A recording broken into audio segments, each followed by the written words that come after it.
সামনেই রিলিজ স্ত্রী 2। হ্যাঁ, বিখ্যাত হরর কমেডি কেমন হয়েছে জানালেন অভিষেক ব্যানার্জি নিজেই আমাকে। অভিষেকদা কেমন আছো? ভালো আছি। তুমি কেমন আছো?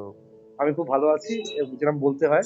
কিন্তু সিরিয়াসলি আমি বলবো, তোমার পরপর এই যে ব্যাক টু ব্যাক তোমার রিলিজ চলছে, ওটিটি রিলিজ তো ডেফিনেটলি, তার সাথে তোমার একটা বিরাট বড় বাজেটের, মাচ অ্যাওয়েটেড বলতে পারি, মাচ অ্যাওয়েটেড একটা ফিল্ম আসছে স্ত্রী 2। তোমার সব থেকে ফেভারিট মানে ডিরেক্টর তোমার বন্ধু আমার কৌশিকের ডিরেকশন, এর আগেও তোমরা কাজ করেছো অনেকগুলো প্রজেক্টে একসাথে। আর হুম। এই প্রোডাকশন হাউস, এই ডিরেক্টরের কম্বিনেশন কি তোমার জন্য খুব লাকি, কি মনে হয়?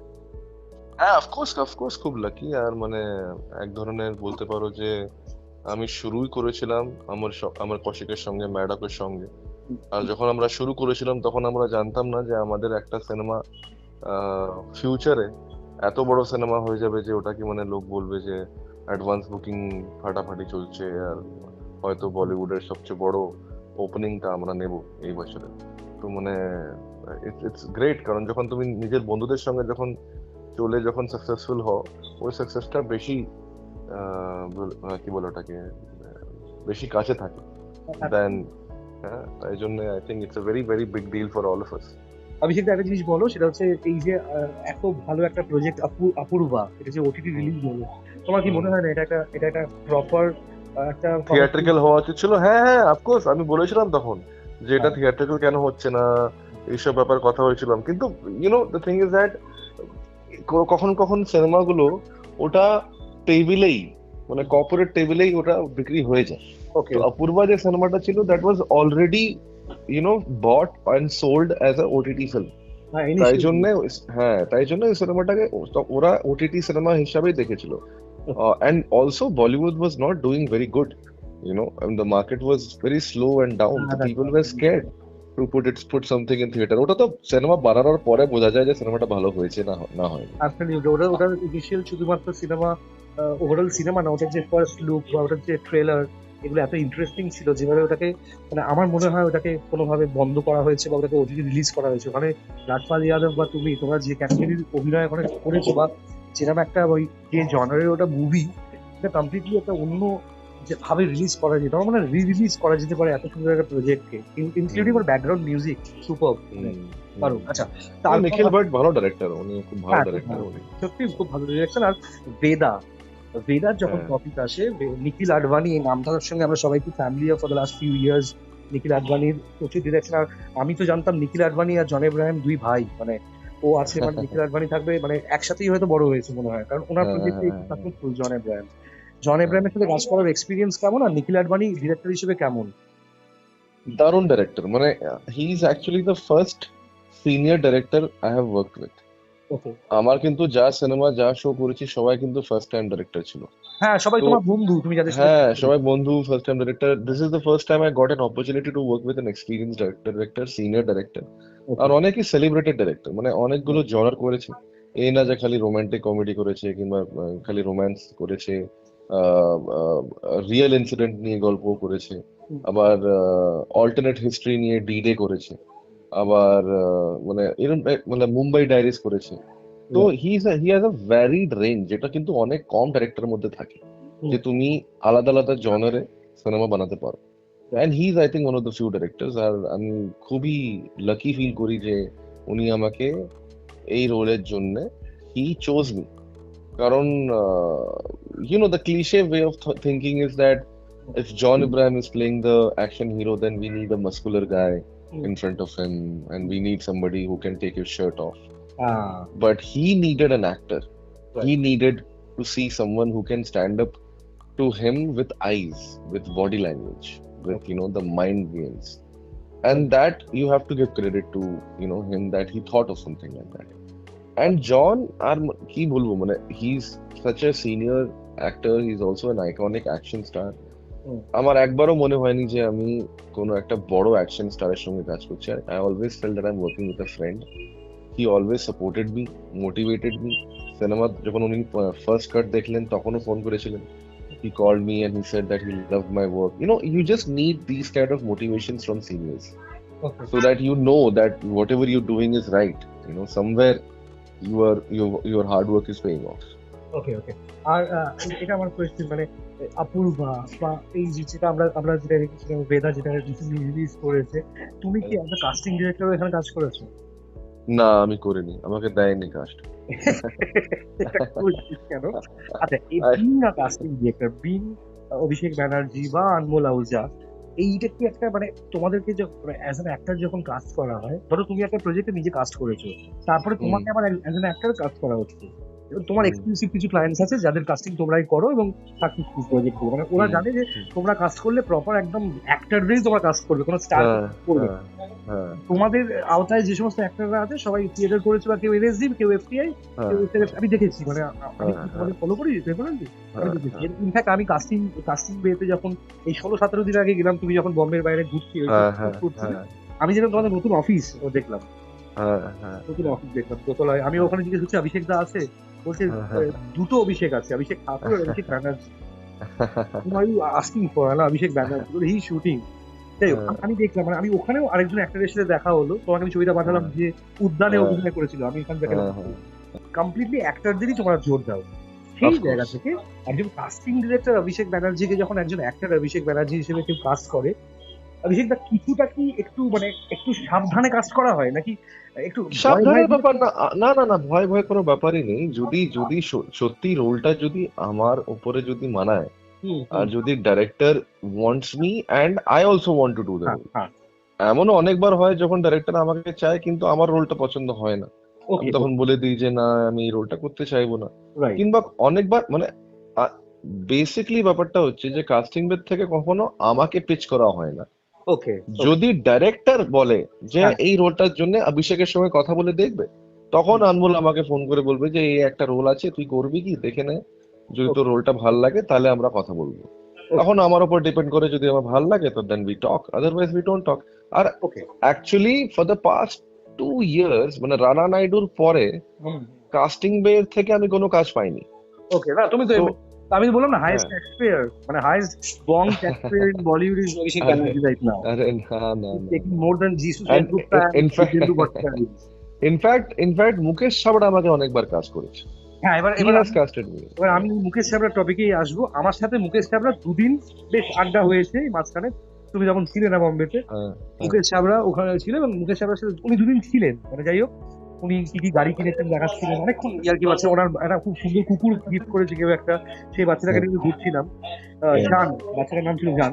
মুকেশ হ্যাঁ চাবড়া তুমি দুজনেই একসাথে রাংদে বাসন্তীতে ছিলে, ছোট দুটো সিন বা তিনটে সিনের জন্য হলো, তোমার একটা অডিশন সিন ছিল আমি জানি, হ্যাঁ। কিন্তু মুকেশ চাবড়া আমাকে বললো আমিও ছিলাম রাংদে বাসন্তীতে, আমিও একটা ক্যারেক্টার করেছিলাম। তুমি কি জানতো এটা, মানে তুমি তখন কি চিনতে, তুমি তখন থেকে মুকেশ চাবড়াকে চিনতে?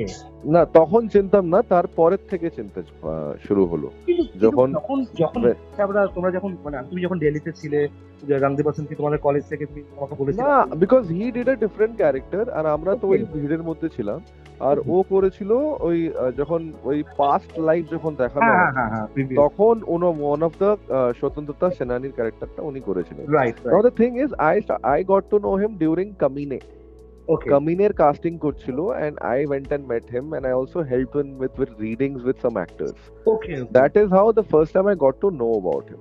ওকে। Then he came to Bombay. I was in Delhi. I came to Bombay. আমার খুব ভালো বন্ধু আকাশ দাইয়া, যে মুকেশ ছাবড়ার অনেক ভালো বন্ধু। তো আমরা হ্যাঁ। তিনজনে ভালো বন্ধু ছিলাম, মানে আকাশ দাইয়া বেশি ভালো বন্ধু ছিল। হুম, তো I came and I stayed with Akash and Mukesh ওই ঘরে থাকতো। So okay. that is how I knew him. But then he took off. He took off as a casting director. আমার একটা আলাদা জার্নি শুরু হলো। হ্যাঁ। কিন্তু এখন যখন আমরা দুজনেই কাজ করি and he has made a name for himself, I have made a name for myself, আমরা কিন্তু কখনো কখনো ফোনে কথা বলি। জাস্ট ওকে, আমার আমার এই কোয়েশ্চেনটাই ছিল যে তোমাদের মধ্যে রিলেশনশিপ আছে কিনা, কারণ একদম আমি যেটা দেখতে একদম পারি। ভালো রিলেশনশিপ। আর ওই রিলেশনশিপটা মানে আমি জানি কি লোকেরা বলে রাইভালরি, কম্পিটিশন, হ্যাঁ এইসব ব্যাপার তো হয়। বাট দ্য থিং ইজ না, see, no matter how much the competition is, right. one hardworking man will always respect the other hardworking man. Yeah, absolutely. And that is the kind of respect me and Mukesh, I think, share amongst each other. We both have come from nowhere and we have created a name for ourselves. ওই যে ব্যাপারটা, ওটাকে নিয়ে আমরা খুবই, and sometimes we talk about our personal life also. মানে ওকে, যদি কোনো সেটা সেটা অনেক ইনিশিয়াল ফ্রেন্ডশিপ ছিল, বা যে জার্নিতে একসাথে হয়েছে এতটা হার্ড ওয়ার্ক, এতটা struggle, Bombay is not a matter of joke to stay, সেই Correct. জায়গা থেকে তোমাদের সেটা খুব খুব ব্যক্তিগত সেটা। কিন্তু Correct. আমার এইখানে একটা প্রশ্ন যে মুকেশ ছাবড়ার যে কাস্টিং এজেন্সি এমসি বা কাস্টিং হ্যাঁ বে তোমাদের, বা এখানে anti casting Kunal M Shah, ওই গলির ভেতরে দেখলাম হ্যাঁ প্রচুর। হ্যাঁ আমি হ্যাঁ আমি তো হ্যাঁ আরামবাগ টুতে লাইফে প্রথমবার গেলাম, এর আগে যখন গেছিলাম তোমার অফিস অন্য জায়গায় ছিল, ওখানেই হ্যাঁ ছিল। হ্যাঁ হ্যাঁ এবারে তো দোতলায় উঠলাম সিঁড়ি দিয়ে, হ্যাঁ ভেতরে হ্যাঁ গেলাম, খুব যেটা সব থেকে ভালো লাগলো কাস্টিং বে হোক বা মুকেশ ছাবড়ার ওখানে হোক, হ্যাঁ কলকাতায় এত বছর ধরে টেলিভিশনে অভিনয় করেছি, তার আগে রেডিও জকি ছিলাম, মাঝখানে রিপাবলিকের, আমি ফলো করি কলকাতায় কোনো অডিশন অ্যাজ সাচ, অডিশন বা ইন্ট্রোডাকশন হ্যাঁ কোনো হ্যাঁ কালচার নেই। এবং তুমি যদি যাও কোথাও অডিশন দিতে, তোমাকে এমন ভাবে বিহেভ করবে, সে তুমি যেই হও না কেন, তোমার মনে হবে অ্যাক্টিংটা আমার জন্য নয়, আমি কর্পোরেট। হ্যাঁ হ্যাঁ হ্যাঁ সেই জায়গা থেকে বম্বেতে প্রত্যেকটা দরজা খোলা, কেউ কাউকে তাড়া করছে না। যদি তোমার মানে যদি কেউ কাজ জানে আর যদি কেউ রেডি থাকে শোনার জন্য, তার কাজ আছে, আমি দেখলাম। এটা চেঞ্জ হয়েছে, এটা আগে ছিল না। ও আচ্ছা, রিসেন্টলি হয়েছে না এটা? This is a very last 5-6 years, 5-6 বছরে এই চেঞ্জটা হয়েছে। যখন আমি এসেছিলাম নতুন নতুন, হুম। তখন খুব এইসব হতো, আচ্ছা। মানে তোমাকে অপমান করা হতো। আমাকে কতবার মানে ইগনোর করেছে অডিশনে, অপমান করেছে অডিশনে। তাই জন্যই তো আমরা সবাই যে নতুন জেনারেশনের casting ডাইরেক্টররা, we have tried to change that very system. খুব সুন্দর ওই এটা। সিস্টেমটাকে চেঞ্জ করতে অনেক টাইম লেগেছে, এখন হয়েছে। এখন সবার দরজা খোলা, হুম। এখন সবাই ইন্ট্রোডাকশন নিচ্ছে, এখন সবাই ভালোভাবে কথা বলছে। হুম। জল খাবি কিনা জিজ্ঞাসা করছে, Absolutely, এটা খুব ভালো লাগলো। হ্যাঁ না? আগে কফি খাবি কি, একটা অ্যাক্টরকে জল আর কফি অফার করা। এখন যে চেঞ্জটা তুমি দেখছো, এটা অনেক লড়াইয়ের পরেই চেঞ্জটা হয়েছে। আমি সত্যি বলছি, আমি লাস্ট আমি 29 ডেজ ছিলাম, আমি অবাক হয়ে গেলাম যে এত সুন্দর বিহেভিয়ার এদের প্রত্যেকে। তবে ইনফ্যাক্ট শানু শর্মার সাথেও যখন আগে কথা হয়েছিল 2013, আমি দেখলাম অদ্ভুত অ্যাটিটিউড, কথা বলতে চায় না, পানি মানে পাত্তাই দেয় না কাউকে। বেশিরভাগ যখন হ্যাঁ first হ্যাঁ time 2013, আমি রিসেন্টলি গিয়ে এই আগের মাসে গিয়ে আমি না অবাক হয়ে গেলাম যে বম্বে হ্যাজ চেঞ্জ আ লট। মানে আরামনগর টুটা যে এত চেঞ্জ হয়ে গেছে, মানে ওখানে হ্যাঁ এত এত ওয়েলকামিং সবাই। হয়তো কাজ হবে না অভিষেক, হয়তো কেউ চান্স পাবে না। হ্যাঁ, কাজের ব্যাপারটা না, দেখো এটাই মেইন চেঞ্জটা। কিন্তু এটা না যে আমরা কাজ দিতে পারবো, রাইট। কিন্তু আমি লোককে, হিউম্যান বিং কে সম্মান দিতে পারবো, এইটা তো করতে পারি। যদি কোনো সিনিয়র অ্যাক্টর যদি লাইনে দাঁড়িয়ে আছে, তো ইয়াং অ্যাক্টরদেরকে বলতে পারি যে ভাই তোমাদের চান্সটা আগে, কিন্তু because the senior actor is standing in the line, I have to take that audition before, right right I have to be human first. Right. আর ওই জন্য কি হয় যে এখন তুমি দেখবে অ্যাক্টর আর কাস্টিং ডিরেক্টরের মধ্যে যে রিলেশনশিপটা, ওটাও বেটার হয়ে গেছে। অনেক অনেক সুন্দর। আগে আগে একটা ইয়ে ছিল, বিটারনেস ছিল, কিংবা গালি দিত, এই সালারা দেয় না কাজ, এইসব পুরো অনেক শুনেছি আমি। কিন্তু এখন দেখছি একটা রিলেশনশিপ আছে। এখন যখন ইনস্টাগ্রাম রিলে দেখি, তখন দেখি অ্যাক্টররা কথা বলে আলাদা আলাদা কাস্টিং জায়গায় গিয়ে, কেমন লাগলো ওদের, এইসব জিনিসটা দরকার। Because the fear has to be eradicated that you are a nobody. Everybody has a fair chance and everybody will get work. Absolutely. আমি আরেকটা প্রশ্ন এই জায়গা থেকে, স্ত্রী টুতে কাস্ট অ্যান্ড ক্রিউ প্রায় সমান আছে। স্ত্রী টুতে বলতে গেলে বাঙালি 3 জন আছে, একজন তোমাদের সিনেমাটোগ্রাফার, একজন তুমি, আর একজন সিঙ্গার আমাদের কলকাতায় গান গেয়েছে, মধুবন্তী বাগচি। হ্যাঁ হ্যাঁ আইটেম নাম্বার আই গেস। হ্যাঁ, হ্যাঁ সাক্ষী রাতি আসলে। হ্যাঁ, হ্যাঁ ও ওয়ালা গান। ও গেয়েছে ওই গানটা। এই তিনটে বাঙালি ব্যাপার আছে। আমাকে একটা জিনিস বলো, স্ত্রী 1 এর সাথে স্ত্রী 2 এর যদি আমি ডিফারেন্স বলি, তাহলে অভিষেক বচ্চন আর অমিতাভ বচ্চনের মতো হবে। তোমার কি মনে হচ্ছে? তুমি তো দুটোতেই কাজ করেছো, are being a casting director সবার অ্যাক্টিংটাও বোঝো, ডিরেকশনটাও আই থিঙ্ক জানো, কমপ্লিটলি জানো, এত বছর যখন তুমি কাজ করেছো। তোমার কি মনে হচ্ছে দুটোর সঙ্গে কি দুটোকে কম্পেয়ার করা যায়, নাকি এটা স্পিন অফ মানে করা স্ত্রী যায়? টু, মানে ধরে নাও স্ত্রী 1 যদি একটা অরিজিন স্টোরি ছিল, ওই অরিজিন স্টোরিতে আমরা জানতে পারলাম ক্যারেক্টার গুলো কেমন, হ্যাঁ এদের সঙ্গে কি কি হয়। হ্যাঁ এখন ক্যারেক্টাররা জমে গেছে, এবার এখান থেকে শুরু হচ্ছে তোমার সুপার হিরো স্টোরি, এখান থেকে তোমার শুরু হচ্ছে অ্যাডভেঞ্চার। স্ত্রী 2 হচ্ছে ওই অ্যাডভেঞ্চার। ওকে, আমরা স্ত্রী 1-এ যেই ক্যারেক্টার গুলোকে পছন্দ করেছো, যেই ক্যারেক্টারের মানে তোমরা ফ্যান হয়েছো, যে যাকে ভালোবাসা দিয়েছো, ওরা আবার আসছে আর একটা বড় চ্যালেঞ্জকে ফেস করতে। যেমন কমিক বুকে আমরা পড়ি, প্রথমবার যখন চাচা চৌধুরী পড়লাম, সাবু পড়লাম, বুঝলাম যে আচ্ছা এরা হচ্ছে এইসব করে এরা। তখন তারপরে next part, third part, fourth পার্টে আমরা বুঝতে পারলাম যে ওরা আরো কঠিন কঠিন চ্যালেঞ্জকে ফেস করছে। তেমনি হচ্ছে স্ত্রী 2, it is bigger, it is, I think, মানে I have not worked in a bigger film like this, and it is one of the biggest films currently in Hindi film. আর কোন লোকেশনে শুট হয়েছে যদি একটু বলো। Chanderi, খালি Chanderi, খালি Chanderi। ও, Chanderi তে shoot। চন্দেরি, বম্বে আর একটুখানি ভোপাল, বাস। তুমি তুমি এই গত মাসে যখন তোমাকে কল করছিলাম তুমি বলছিলে বম্বের আউটস্কার্টসে শুট করছে, সেটা কোন এরিয়া, মানে কোন এইটার জন্যই কি? না না না, সেটা আমি করছিলাম বিপুল শাহের হিসাবের জন্য। ও, তুমি তো তার মানে মানে বিপুল শাহ থেকে শুরু করে সবাইকে যেভাবে ধরেছো, মানে অভিষেক দা মানে নেক্সট 1 বছর পর আই থিঙ্ক অভিষেক ব্যানার্জির নাম্বারটা চেঞ্জ হয়ে যাবে, বিকজ যেভাবে না না, আমি নাম্বার কোনোদিন চেঞ্জ করবো না। This is my number since past 14 years, হ্যাঁ 14 বছর ধরে। ওকে, এটাকে মেনটেন করেছে। আচ্ছা, আরেকটা জিনিস, এটা প্রশ্ন, প্রচুর ছেলে মেয়ে কলকাতা থেকে বম্বে চলে যাচ্ছে এখানে কাজ নেই বলে। কলকাতায় কাজ নেই বলাটা ভুল, কাজ আছে, কিন্তু তাদেরই কাজ আছে যাদের বাবা মা ফিনান্স করছে, বা বাবা মা নেতা মন্ত্রী, বা যাদের একটা ওই ইনস্টাগ্রামের প্রচুর ফলোয়ার্স আছে, বা যাদের অ্যাক্টিংটা জানতে হয় না। কিন্তু যারা সত্যি এখান থেকে কাজ শিখে বম্বেতে যাচ্ছে, মুকেশ চাবড়া আমাকে একটা খুব দামি কথা বলেছে, ধরো এখানে না ভাই কাজ শেখা যাবে না, কাজ শিখে আসতে হবে ভাই, সময় খুব কম আছে, কাজটা শিখে আসতে হবে গুরু, এখানে কাজ আছে কিন্তু কাজ নেই সেটা নয়, প্রচুর ক্যারেক্টার আছে বেরোবে। সেই জায়গা থেকে আমাকে অভিষেক দা বলতো, যারা নতুন এই 2024-এর একটা রিসেশন টাইপের চলছে ওভারঅল ইন্ডাস্ট্রিতে এখন যারা যাচ্ছে, তারা কাস্টিং বেতেও যাচ্ছে এবং প্রত্যেকটা কাস্টিং হাউসে গিয়ে চেষ্টা করছে কিছু করার। একটা জিনিস বলতো, যে সত্যি কাজ জানবে আর যার যার ডেস্টিনি কাজ করবে, ভাগ্যটা তো খুব ম্যাটার করে, সেই জায়গা থেকে উইদিন 2 ইয়ার্স সে ছোটখাটো ক্যারেক্টার তো পাবে, তাই না? হ্যাঁ, পাবে পাবে পাবে, মানে কাজ, মানে লাকের ফ্যাক্টরটা হচ্ছে হ্যাঁ, তুমি কতটা হার্ডওয়ার্ক করছো তা নিয়ে তোমার লাক। তোমার লাক তো তোমাকে অলরেডি অ্যাক্টর বানিয়ে দিয়েছে, right. তোমার মাথার মধ্যে একটা থট দিয়ে দিয়েছে যে তুমি অ্যাক্টর হতে পারো। হুম। এবার এই অ্যাক্টর হতে পারোর যে আওয়াজটা, ওটা নিয়ে তো তুমি অ্যাক্টিং করতে পারবে না। Right. অ্যাক্টর হতে পারো ওর জন্য তোমাকে কি কি করতে হবে যে তুমি একটা ভালো অ্যাক্টর হয়ে ওই হিসাবে তোমাকে কাজ দেওয়া হোক। Right. Now that is the kind of training, the kind of reading, the kind of evolvement, observation, অনেক কিছু আছে। খালি দরজায় দরজায় গিয়ে কাজ চাইলে হয় না। আমি কিন্তু বেশি অডিশন দিইনি লাইফে। আচ্ছা আচ্ছা, I have given very few auditions in life. ওকে, তো আর আমি জানি রাজকুমার রাও অনেক অডিশন দিয়েছে। তো হ্যাঁ, both ways can work. Hmm, hmm, both ways can work. Okay. আমি এমন অ্যাক্টরও জানি যে বম্বে এসেই কাজ পেয়ে গেছে, হুম। আবার এমন অ্যাক্টরও জানি যে 10 বছর কাজ পায়নি, আবার এমন অ্যাক্টরও জানি যে 5 বছর কাজ পেয়েছে, আবার 10 বছর খালি থেকেছে, আবার 5 বছর। তো এই যে আনস্টেবল ইন্ডাস্ট্রিটা স্টেবল করার জন্য তোমাকে স্টেবল করতে হবে। You have to find a way that how can you make your life stable and become an actor and don't become burden on parents। এটা আমি খালি বারবার বলে যাচ্ছি যে নিজের আর্টিস্টিক এর জন্য বাবা মার উপরে বার্ডেন না হতে। Everybody has to fend for themselves. আমি এমন প্রচুর ছেলে মেয়েকে দেখছি ভার্সোভা এরিয়াতে বা ডিএম নাগারে থাকে, কেউ কেউ হয়তো ওই আরামনগরে থাকে, যারা বাবা মায়ের টাকার সাপোর্টে ওখানে লক্ষ লক্ষ টাকা খরচা করছে, গাড়ি কিনে দিচ্ছে, হ্যাঁ, ভালো, ওদের জন্য ভালো, দে আর লাকি ইন এ ডিফারেন্ট। তারপরেও মানে মানে বেসিক্যালি এরা এসেছিল যে হঠাৎ করে একটা স্টার হতে বা হঠাৎ করে হিরো হতে বা হিরোইন হতে এসেছিল, কিন্তু মানে রেজাল্ট হচ্ছে zero, because casting, as far as casting agencies R concern, এখানে অ্যাক্টিংটা জানতে হবে, বা এখানে সত্যি ট্যালেন্টেড হতে হবে, না হলে কারেক্ট কারেক্ট। খেলবে না। এটা আছে।